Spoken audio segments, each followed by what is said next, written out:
Até o presente momento, nós estamos discutindo a questão de... Nós começamos discutindo carga elétrica, né? Nós temos uma carga Q, essa carga Q, se eu tivesse essa carga Q for Q1 e eu colocar uma carga Q2 aqui assim, né? Nós discutimos lei de Coulomb, então, que se aqui as cargas têm sinais opostos, então eu vou ter uma força, né, atrativa entre essas duas cargas, eu vou ter essa aqui, vai ser a F1, 2, né, força que a carga 2 exerce na carga 1, essa aqui vai ser a F2, 1, né, algo desse tipo, tá? Aí depois nós queríamos estudar as propriedades somente de uma partícula, eu queria estudar as propriedades que essa carga Q1 aqui possui, né? Então a gente passou a chamar essa carga Q2 aqui de Q0, tá? De Q0, vou chamar ela de positiva, seria o que nós chamamos de carga teste, né? Carga teste, tá? Aí, uma vez que a gente coloca essa carga teste, ela vai sentir uma força, né, devido à existência dessa carga Q1, aí nós passamos a discutir como que a carga a Q0 sabe que Q1 existe, né? Então, nós criamos, de certa forma, a ideia de um campo elétrico, né? Que é uma propriedade que vai permear todo o espaço, né? A existência dessa carga Q1, ela gera esse campo elétrico em todo o espaço. Notem que esse campo elétrico foi definido, né? Foi definido como sendo a força eletrostática vinda da lei de Coulomb dividido por esse Q0, de tal forma que Q0 passa a não mais influenciar o resultado que eu estou medindo, né? Quando eu divido por Q0, isso aqui acaba ficando a nossa constante, 1, 4π, ε0, Q1 vezes Q0 dividido por R quadrado na direção radial, né? Aí, se eu estou dividindo por Q0, esse cara some, eu tenho 1 sobre Q0 aqui, né? Tá? Então, notem que é uma propriedade agora puramente da carga 1, tá? Esse campo elétrico é um campo elétrico Q1, e ele é um campo elétrico de R, né? Dá uma posição radial no espaço, tá? Então, discutimos tudo isso. Hoje nós vamos discutir a questão de energia potencial elétrica, tá? E potencial elétrico, certo? Então, o que vocês lembram de energia potencial? Quando eu falo em energia potencial, qual é a primeira... O que vocês lembram lá da física 1? Aí, alguém tem alguma lembrança? Eu estou vendo o chat de vocês hoje, tá? Eu estou com 2 monitores, então se vocês quiserem digitar alguma coisa, eu consigo ler. Vocês se recordam de conservação de energia, energia mecânica, por exemplo? A energia mecânica é igual a energia cinética mais energia potencial, né? E o que vem a ser energia cinética, o que vem a ser energia potencial, né? O que vem a ser energia mecânica, o que é energia, né? Então, se vocês pararem para pensar o que é energia, energia, se vocês abrirem um dicionário de física, vai ter várias definições, é a capacidade de realizar trabalho, né? É um número escalar associado a uma grandeza, tem várias definições, não é uma coisa trivial, longe de ser trivial a definição de energia, né? Mas eu, por hora, vou me satisfazer com essa ideia de que energia é igual a capacidade de realizar trabalho, tá?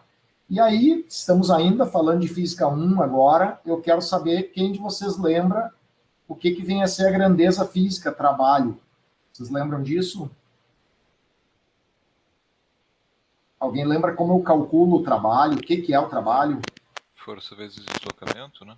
Força vezes deslocamento, né? Então, por exemplo, se eu tenho uma força constante, é exatamente isso que o Gabriel falou, tá? Força vezes deslocamento. Por exemplo, só eu vou escrever um pouquinho mais sofisticado, que é um vetor força, né? Vezes um vetor deslocamento, produto escalar, tá? Se a força é constante, eu escrevo dessa forma. Para uma força variável, tá? Não necessariamente constante, para uma trajetória também que não necessariamente é linear, eu posso colocar assim, ó, uma integral da posição inicial até a posição final de F vezes dl, por exemplo, tá? Deixa eu apagar essa flechinha aqui e colocar um pouquinho mais para o lado. Tá? Então, força vezes deslocamento. O que vai dar a unidade disso aqui, gente? Qual é a unidade de força? Newton, né? Unidade de deslocamento, distância, metro. O que é Newton vezes metro no Sistema Internacional, no SI? Alguém lembra? Joule. Joule, né? E Joule, né, é uma medida de energia, tá? Então, notem que realmente tem uma relação direta, né, entre trabalho e energia. Então, parece que aquela definição que discutimos faz sentido. Tá? Então, isso aqui é trabalho, né? O que isso aqui significa, pessoal? Isso aqui significa o seguinte, ó. Se nós temos um ponto inicial e um ponto final, tá? E nós temos um certo campo vetorial de uma força aqui atuando, tá? Vou colocar aqui, ó. Vamos colocar que isso aqui é um campo, tá? Um campo vetorial aqui, tá? Vou colocar isso aqui como sendo... Tá? Eu vou escrever F aqui, tá? É uma força que está atuando em qualquer ponto do espaço, ela é constante aqui para nós, aponta para baixo e tem um certo módulo, tá?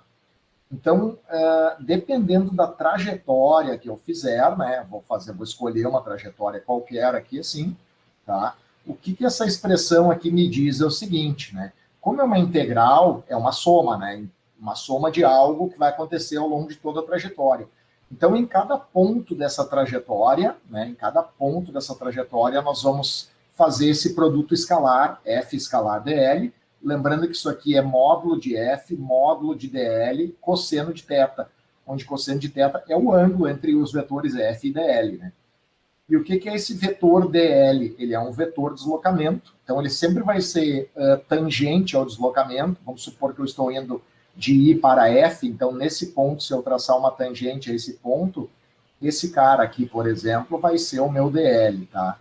Meu dl, ele é tal que o módulo numérico dele, né, o valor numérico dele é dl, tá? Um pedacinho infinitesimal de deslocamento, e a orientação dele está dada aqui, né, por essa seta aqui assim. Então, supondo que nesse ponto a força é representada por esse vetor vermelho, eu vou ter um ângulo θ aqui assim, né?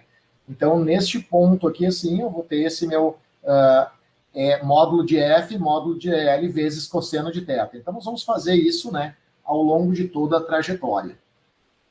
E aí tem um ponto interessante, né? Tem vários pontos aqui que a gente tem que ressaltar, né? Um deles, isso aqui é só, eu estou calculando o trabalho nesse intervalo, tá? E o trabalho ele pode ser realizado por uma força externa, né, no sistema, ou pelo sistema. Tá? Deixa eu dar um exemplo um pouquinho mais simples para vocês aqui. Isso é uma sutileza que é importante vocês entenderem, tá? Trabalho é comumente representado pela letra W, provavelmente por né, ser work em inglês, e os nossos livros, em geral, são traduções de língua inglesa, né? Notem que o trabalho é uma grandeza escalar, porque ele é resultado daquela integral, né, de I a F do produto escalar, da força pelo deslocamento, e o produto escalar resulta em uma grandeza escalar, né? Então, esse aqui é o meu trabalho. Aí, então, eu quero lembrar vocês que esse trabalho pode ser realizado por uma força externa ao sistema, né? Ou por uma força, ou pelo sistema. Vou escrever interna aqui, não sei qual é a nomenclatura que o nosso livro utiliza, tá? Mas deixa eu explicar claramente isso para vocês. Isso, vou considerar aqui uma certa altura, tá? Nós temos uma altura H, aqui assim, tá? E temos uma bolinha, digamos, tá? Uma bolinha. E aí eu estou aqui com a minha mão, vamos tentar desenhar uma mão aqui, façam de conta que com a mão, eu estou segurando essa bolinha e vou erguer ela, né? Estou deslocando ela para cá, digamos, ó. Tá? Estou pegando a minha mão aqui assim, não sei se vocês me veem no vídeo, eu não me vejo no vídeo, tá? Estou pegando a minha mão, estou segurando a bolinha e estou erguendo, né? Notem que ao fazer isso, né? Notem que essa bolinha ela está sofrendo a ação da força gravitacional, né? Força-peso, que a gente costuma chamar. Essa força-peso é massa vezes aceleração. Aceleração é o nosso vetor G, né? Esse vetor G, ele vai ser, por exemplo, menos 9,8 metros por segundo ao quadrado, tá? Na direção Y ou na direção J, como vocês preferirem, né? Assumindo a nossa sistemática usual de eixos, em que isso aqui é X, isso aqui é Y. Não vejo motivo para não assumirmos, né? Então, existe uma força, né, que está exercendo, que está atuando sobre esse corpo, mas para a bolinha subir, eu preciso gastar energia, né? Eu comi, eu me alimento da energia bioquímica e tal, e no fim vira energia que pode virar movimento aqui, e eu estou fazendo um movimento contra esse campo gravitacional, né?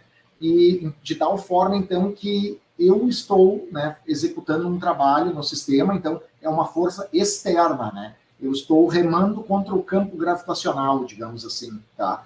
Aí, quando eu largar essa esfera, o que vai acontecer, tá? Essa esfera, vamos supor, tá? Quero lembrar outro conceito importante para vocês, que quando a gente fala em energia potencial, o importante, o que tem significado físico, sempre é a variação de energia, né? Nós vamos chamar a energia potencial de qualquer espécie, nós vamos usar a letra U para identificar, né? E lembrar vocês que o que tem significado físico é ΔU, U final menos U inicial, tá?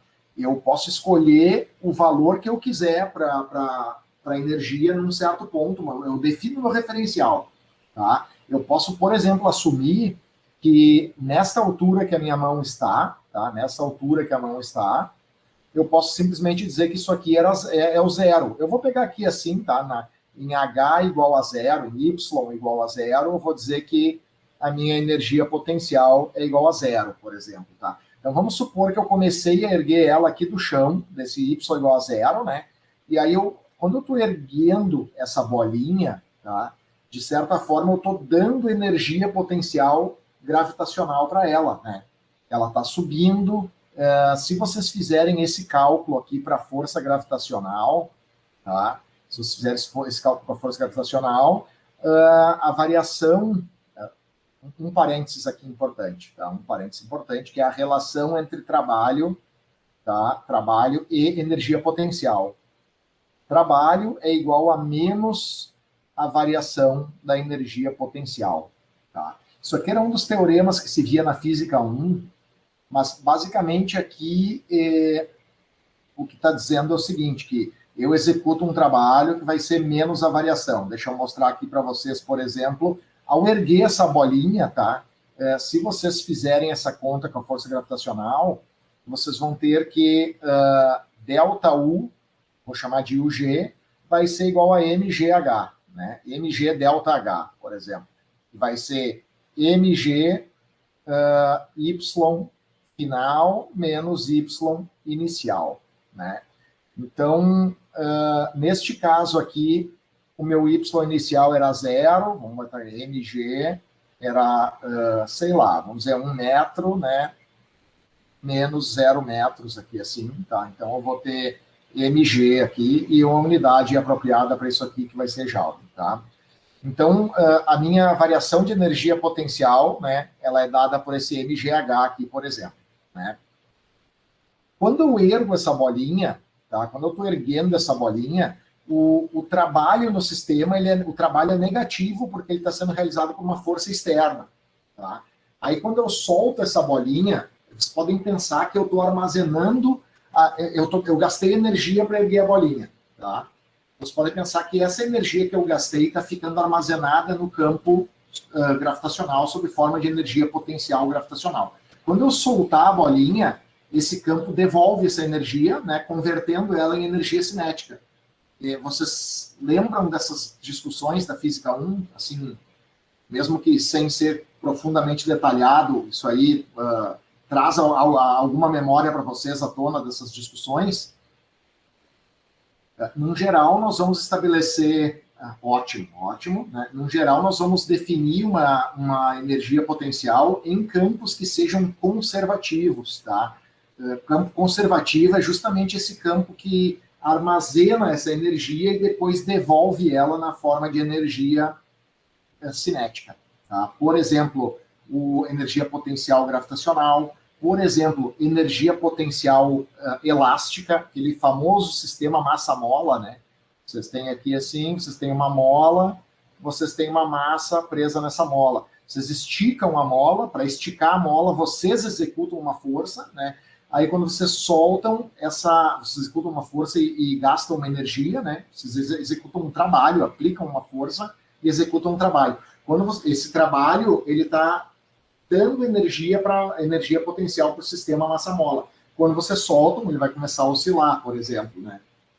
Tá? Então, essa discussão introdutória é só para lembrar vocês dessa ideia de energia potencial, né?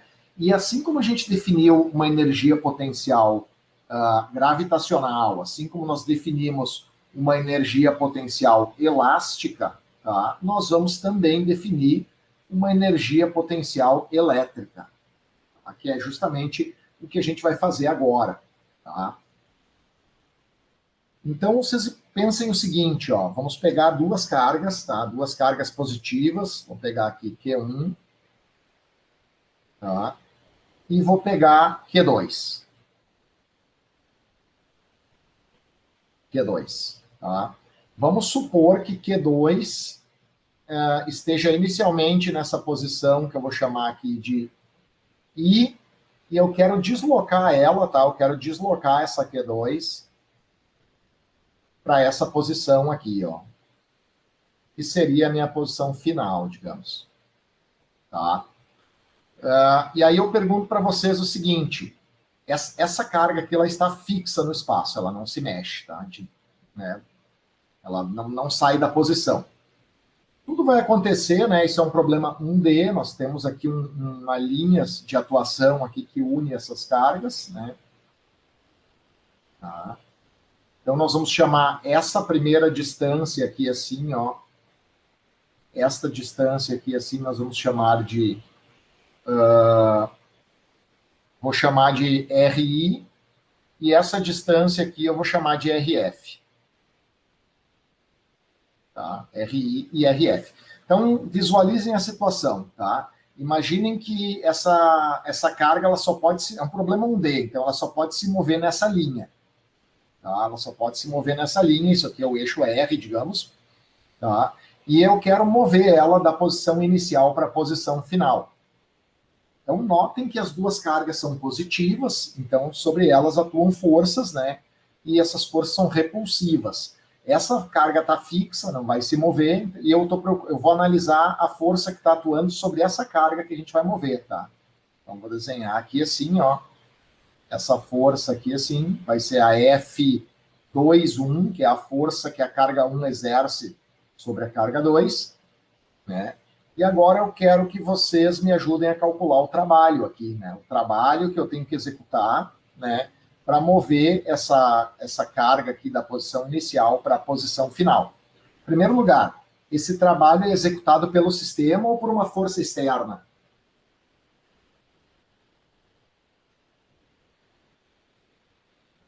Acho que é pelo sistema. Certo, eu trabalho pelo sistema, então tem que ser pela, digamos assim, pelas forças internas do sistema, né? Nota que eu quero fazer a carga andar para a esquerda, né? Contrariando a força que está atuando sobre ela, né? Repulsiva, devido àquela carga 1. Tá? Então, esse é aquele caso do remar contra a força gravitacional, por exemplo, né? Quando o natural de um objeto que esteja suspenso, digamos assim, a uma certa altura da superfície da Terra, quando eu solto ele cair, né? Aqui a mesma coisa, ó, no natural, se eu simplesmente soltar essa carga Q2, né? Vamos supor que eu estou segurando ela naquela posição. Vocês estão me vendo, eu fico mexendo com a mão, fazendo um monte de coisa e não sei se vocês estão me vendo. eu não estou vendo no vídeo aqui, tá? Tá bom. Então, imagina o seguinte, que nós estamos segurando essa carguinha ali, né? Se eu soltar ela, o que vai acontecer? Ela vai para a direita, né? É só o que ela pode fazer, porque ela tem uma força sobre ela atuando, vai atuar o estado de movimento dela. Tá? Então, para que a carga vá para a esquerda, eu preciso executar uma força externa nela, eu preciso vencer aquela força ali, né? E imagina o seguinte, que eu vou aplicar força suficiente para vencer ela, né? E ficar com um certo valor de força constante, né? Andando em direção, digamos, à posição F. Tá? Então, o que eu vou fazer aqui assim? Né? Eu vou fazer a taxa de... Eu vou usar aquele teorema que eu falei para vocês, que ΔU é igual a menos o trabalho executado. Tá? Isso aqui vai ser menos a integral de I até F. Tá? Dessa força, digamos, que eu vou ter que fazer, que é uma força externa, né? Deixa eu ver aqui. Bom, tá? Eu vou supor que esse movimento vai ser sem velocidade aqui. Vai ser uma velocidade que eu estou fazendo uma força igual no outro sentido, né? De tal forma que eu coloque ela em movimento e pare de executar essa força, tá? Então eu vou ter aqui assim, F... Deixa eu colocar, vou escrever só assim primeiro, só F escalar dl. Tá? Isso aqui vai ser... deixa eu ver aqui assim, a força que eu tenho que executar vai ser negativa, porque eu estou assumindo que ela é positiva quando aponta para R crescente, né? Tá? Então eu vou ter isso aqui, vai ser ΔU, vai ser igual, então, a menos, tá? Eu vou colocar posição inicial, posição final. Aqui eu vou colocar menos 1 sobre 4π epsilon 0, tá? Vezes Q1, Q2, dividido por R quadrado, tá? Vezes dl, vezes o cosseno entre essas duas forças, tá? Na real, esse sinal não precisaria aqui, né? Deixa eu ver aqui se o resultado... Tá, eu vou ver se tem um errinho de sinal aqui ou não, daqui a pouquinho a gente já vai chegar a essa conclusão. Porque esse cara, para nós aqui, vai ser menos 1, né? Porque o deslocamento está nesse sentido, né? dl está para cá, eu estou mexendo ela para cá, né? Então, isso aqui é π, ou 180 graus, cosseno é menos 1. Então, nós temos aqui a variação... Deixa eu pensar aqui um pouquinho. Sim. Essa força, esse sinal aqui está incorreto. Tá, um segundinho. Esse sinal está incorreto. Eu estou fazendo de cabeça, que é diferente do exemplo que eu tenho aqui nas minhas notas, por isso que de vez em quando isso acontece. Então, vamos ver aqui, ó. Temos isso aqui, tudo que é constante pode sair da integral, né? Eu vou escrever aqui agora, tá? ΔU vai ser igual essa tralha toda de 1 sobre 4π epsilon 0 sai fora. Na real, Q1 e Q2 pode sair fora também, né? Porque são constantes. E o cosseno é menos 1, eu vou colocar... Eu tinha aqui menos, né? Eu tenho esse menos 1 aqui assim. E eu tenho uma integral aqui de I a F, né, de dl. Eu vou chamar esse dl aqui de dr por um simples motivo, tá? Tanto faz, eu chamo como eu quiser, né? Mas por que eu vou chamar de dr? Porque a nossa variável de integração é essa aqui, né? Tá? Então, eu vou ficar compatível, vou ter r e dr. Olha aí. Então, aqui eu vou ter dr dividido por r ao quadrado, tá? Agora sim, vamos resolver essa integral aqui. Isso aqui é a integral da posição inicial à final de r na menos 2 dr, né? Isso aqui vai ser, então, r na menos 2 mais 1 dividido por menos 2 mais 1, né? Então, eu vou ter aqui 1 menos 1 sobre r, é isso? Tá, vocês lembram disso aqui, né? Vai ser r na menos 2 mais 1 dividido por menos 2 mais 1. Então, vai ficar aqui menos 1, r na menos 1, então negativo, menos 1 sobre r, da posição inicial até a posição final, né? Então, isso aqui vai ser igual a menos 1, vou deixar o menos fora aqui já, tá? Menos 1 sobre rf, menos 1 sobre ri. Ficou clara essa integral? Tranquilo? Posso continuar aqui? Entenderam o erro que eu tinha cometido? Eu tinha esquecido, né, de copiar o R, e aí estava integrando só um DL ali, né? Mas também uma integral bem simples, bem polinomial, bem fácil de se resolver, né? Tá, então, feito isso, né, nós vamos chegar agora na nossa expressão para para essa variação de energia potencial, tá? Para essa variação de energia potencial. Então, vou escrever ΔU vai ser igual a... Vamos dar uma olhada nesses sinais aqui, tá? Deixa eu ver aqui assim, o resultado final tem que ser positivo. Tá? Nós vamos ter esse negativo, nós vamos ter esse negativo aqui assim, tá? E esse aqui... Então, realmente, aqui eu precisava desse menos, né? Alguém confere aí para mim, que eu estou bem distraído hoje, por favor. Tá? Ver se o sinal realmente vai fechar com positivo aqui. Tá? Então, feito isso aqui, nós vamos ter... eu acho que sim, tá? Mas deixa eu terminar a conta e a gente comenta. Nós vamos ter, então...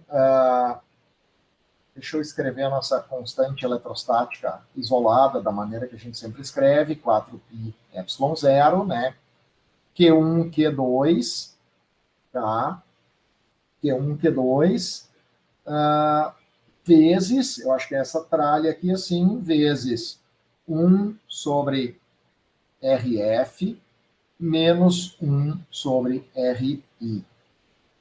Tá? Então, isso aqui é a variação de energia potencial do objeto, tá?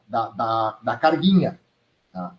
E esse resultado tem que ser positivo. Por que esse resultado aqui tem que ser positivo?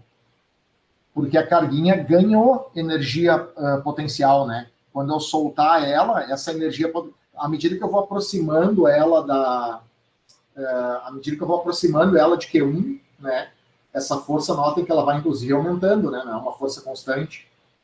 Eu estou fazendo, à medida que eu vou aproximando, ela vai ganhando, então, essa energia. Quando eu soltar, ela vai embora, né? Essa energia vai virar energia cinética, tá? Então, isso aqui é o nosso cálculo de variação de energia potencial, seria o análogo, digamos assim, àquele MGH. Só que aquele MGH era muito simples, porque a gente assumia a força gravitacional como constante, né? Isso porque nós estávamos trabalhando com uma carga pontual, né? E a Terra, por exemplo. Então, a gente assumia que a Terra era um tamanho, né, muito maior do que o objeto que está caindo na superfície, por isso que a gente assume que o campo gravitacional é constante, né? Se nós estivéssemos mais afastados da Terra, se a gente pensar em Terra-Lua ou Terra em outro planeta, a gente não pode pensar na força gravitacional como constante, né? A gente só usa ela como constante quando estamos tratando de objetos aqui nas nossas alturas típicas, digamos assim, né? Tá? Então, essa aqui esse é o funcional da variação de energia potencial, tá? E agora, eu fiz questão de fazer esse cálculo aqui para vocês, tá? Peço desculpas, eu fiz uma confusão com um sinal aqui, mas basta vocês pensarem que essa força está indo para a esquerda, né? Eu estou fazendo uma força igual em sentido oposto, né? De tal forma que essa carga continue se movimentando, eu estou movendo a força, mas sem aceleração, né? Imaginem que é a minha mão que faz a carguinha mexer, tá?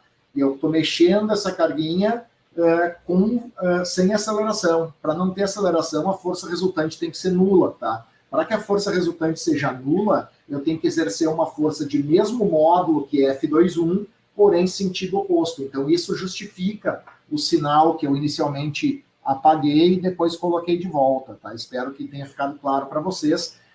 Nos vídeos, eu acredito que o professor é um professor muito bom, daquelas aulas que eu disponibilizei para vocês, que ele faça um cálculo parecido e deva explicar, talvez com menos confusão do que eu com relação a isso. Mas é uma conta muito simples aqui, que vocês podem refazer, é só pensar a única força que está atuando, mas como não é uma força constante, tem que fazer a integração, tá? Aí tem um ponto que eu faço questão de discutir com vocês agora, que deve facilitar o entendimento de vocês do vídeo, tá? Vocês se recordam o que eu falei sobre a questão de definição do meu referencial, onde é meu zero da minha energia potencial? Problemas em que nós estamos fazendo um objeto que cai, um objeto que sobe. Geralmente a gente pega o solo, né, como sendo a minha energia potencial igual a zero, né, e faço as variações, ou pego a posição inicial do objeto, considero que naquela posição a energia potencial gravitacional é nula, né, e a partir disso, então, eu faço minhas operações, né, e isso vai ser completamente irrelevante qual o valor, onde eu atribuo a minha meu referencial, meu zero, né? Porque o que vai valer fisicamente é a variação de energia potencial, tá? Mas mesmo que seja uma questão que não tem significado físico, algumas escolhas nos tornam o problema matematicamente mais simples. Por exemplo, tá? Nesse cálculo de energia potencial, notem que nós temos a energia potencial, a diferença entre energia potencial final e inicial, né? Esse trambolho aqui dividido por RF é a final, esse trambolho dividido por RI é igual à inicial. Então, um truque que se faz, assim, que matematicamente vai simplificar a nossa vida, é escolher como posição inicial da partícula, tá, carregada, R igual a infinito. Tá? O que nós vamos fazer aqui, basicamente, é assumirmos, né, que R inicial é igual a infinito. Qual a vantagem de eu fazer essa escolha? Alguém sabe, alguém poderia me dizer, alguém tem ideia, alguém é familiar já com isso? Parece um troço estranho, né? Eu vou sempre considerar que eu trouxe a partícula do infinito. Embora isso pareça estranho, isso vai facilitar a minha vida. Por que vai facilitar a minha vida? Substituam na nossa equação do ΔU o RI pelo valor que a gente escolheu, o que acontece com ela com essa escolha. Se RI vai para infinito, esse termo vai a zero. Tá? Se RI vai a infinito, 1 sobre RI, né, vai a zero. Tá? No momento que eu faço isso, né, a minha variação de energia potencial passa a ter somente um termo, né? Eu posso calcular ΔU, passa a ser 1 sobre 4π epsilon zero, vezes Q1, Q2, dividido por R final. Tá? Então, só o que importa é a posição final da partícula. Tá? Então, isso aqui é ΔU. E agora eu vou chegar no ponto que eu queria, né, concluir essa minha introdução que eu estou passando para vocês, que analogamente, deixa eu voltar para esse primeiro slide aqui, assim como nós gostaríamos de saber uma propriedade só de Q1, né, então nós definimos o campo elétrico aqui, assim, o que a gente pegou? A gente pegou a força que essa partícula sente e dividiu pela carga dela, né? Fazendo isso, nós definimos, então, o campo elétrico, que era uma propriedade que dependia só da carga que o gerou. Eu não precisava de uma segunda carga para fazer essa avaliação. Pois bem, a mesma coisa nós vamos fazer aqui na energia potencial elétrica. Tá? Nós vamos definir um potencial elétrico,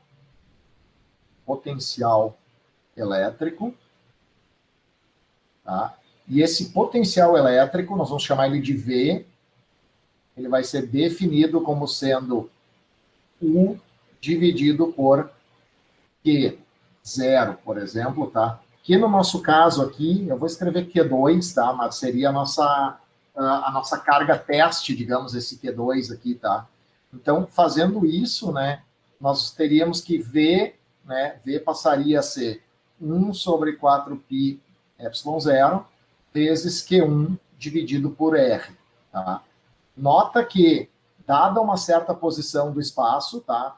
Vamos supor, vou pegar aqui assim, um R qualquer aqui, ó.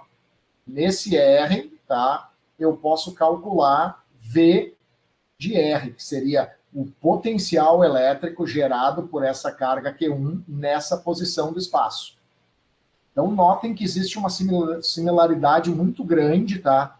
Entre a definição do campo elétrico, ela era a força dividido por Q0, e a definição do meu potencial elétrico, tá? Que vai ser o V igual a energia potencial elétrica dividido por Q0. Assim, nós temos, dada uma certa carga no espaço, carga Q, né? Se eu tenho um ponto, um vetor R aqui, assim, tá? Se eu tenho uma distância R até esse ponto P, né? Eu posso calcular nesse ponto um campo elétrico E associado, né, gerado por essa carga Q, e eu posso também calcular o potencial, né? Eu posso calcular neste ponto, eu posso calcular V de R. Notem que, embora o campo elétrico seja uma grandeza vetorial, né, notem que o potencial elétrico é escalar, e é sempre muito mais fácil trabalhar com uma grandeza escalar do que com uma grandeza vetorial, porque a gente não precisamos nos preocupar com toda essa questão de orientação, direção, sentido, versor, componentes, né? Então, esse potencial elétrico, ele depende efetivamente só da distância, né? E ele, para qualquer ponto que a distância for R, ele vai ter o mesmo valor. E vai existir uma relação entre esse potencial elétrico e o campo elétrico, tá? Que isso vocês vão ver com mais detalhes nos vídeos, mas basicamente o que vocês vão ver é que o campo elétrico pode ser calculado como sendo menos o gradiente deste potencial, ou o gradiente desse potencial. Deixa eu ver aqui. Vou botar assim, ó. Proporcional ao gradiente do potencial elétrico, tá? E não é difícil ver isso, tá? Não é difícil ver isso, porque isso vem desse F escalar dl, tá? Notem aqui que delta U é igual a menos trabalho, que é igual a integral inicial final de F escalar dl, tá? Se eu estou integrando, eu vou aplicar a operação inversa, que seria derivar, digamos assim, tá? Esse delta U agora eu vou escrever somente como U, tá? E aí eu vou derivar esse cara aqui, ó, du, faço de conta que é unidimensional, du dx vai ser igual a f escalar dl, tá? Então, de certa forma, eu anulei essa integral derivando os dois lados espacialmente, tá?